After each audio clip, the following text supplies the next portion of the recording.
हरि ओम नमो नारायण। ओम नमो नारायण।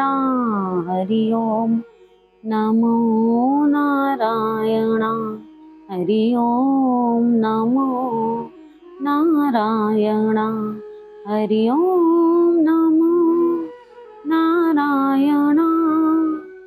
ओम नमो नारायण। हरि ओम नमो नारायण। हरि ओम नमो नारायण। राधे राधे भक्तों, मैं हूँ दीपा घई और आज आप सुन रहे हैं संत श्री नामदेव जी की भक्ति का महात्म और उनके सर्वक्त भगवत दर्शन। श्री नामदेव जी की इस करामात को देखकर बादशाह भयवश उनके चरणों में तो आ गिरा और उनसे प्रार्थना भी करने लगा कि मुझे ईश्वर के दंड से बचा लीजिए। तो नामदेव जी ने कहा, यदि क्षमा चाहते हो तो फिर कभी किसी साधु को इस तरह दुखी मत करना। इसे बादशाह ने स्वीकार कर लिया। फिर उन्होंने कहा कि फिर मुझे अब तुम कभी मत बुलाना। ऐसा कहकर नामदेव जी वहां से चल दिए। उनकी इच्छा हुई कि पहले पंडरीनाथ जी के मंदिर में चलूं, प्रभु के नाम गुण कीर्तन का नित्य नेम पूरा कर लूं। मंदिर में गए तो द्वार पर बहुत भीड़ भाड़ दिखाई पड़ी। जूतों की चोरी की शंका से शायद मन एकाग्र न हो, इसलिए उन्होंने जूतों के कपड़े में लपेटकर अपनी कमर पे बांध लिया। हाथों से भीड़ को हटाकर भीतर गए। दर्शन करके पदगान आरंभ करना ही चाहते थे कि किसी ने उनके जूतों को देख लिया और रुष्ट होकर 5-7 चोटें लगाईं।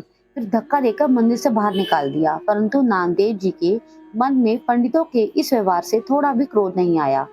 अब नामदेव जी ने मंदिर के पिछवाड़े जाकर बैठ गए और भगवान से कहने लगे कि प्रभु, आपने बहुत ही अच्छा किया जो मुझे मार लगवाई।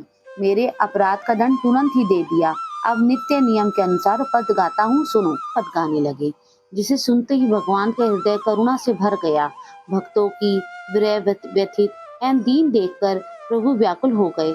संपूर्ण मंदिर को घुमाकर श्री नामदेव की ओर द्वार कर दिया। यह देखकर जितने भी वेद पाठी पंडित पुजारी थे, सबके मुख की शांति क्षीण हो गई। सब फीके से पड़ गए, जैसे पानी उतरने से मोती फीका हो जाता है। अब उनके हृदय में श्री नामदेव जी के प्रति बड़ी भारी श्रद्धा भक्ति उत्पन्न हो गई। सबों ने श्री नामदेव जी के सुख देने वाले चरणों में गिरकर क्षमा याचना की। उन्हें प्रसन्न देखकर सबको शांति प्राप्त हुई। राधे राधे भक्तों, आपको ये कथा कैसी लगी? पसंद आए तो लाइक करो, शेयर करो और सब्सक्राइब करो और कमेंट्स में राधे राधे लिखना मत भूलना। जय श्री राधे।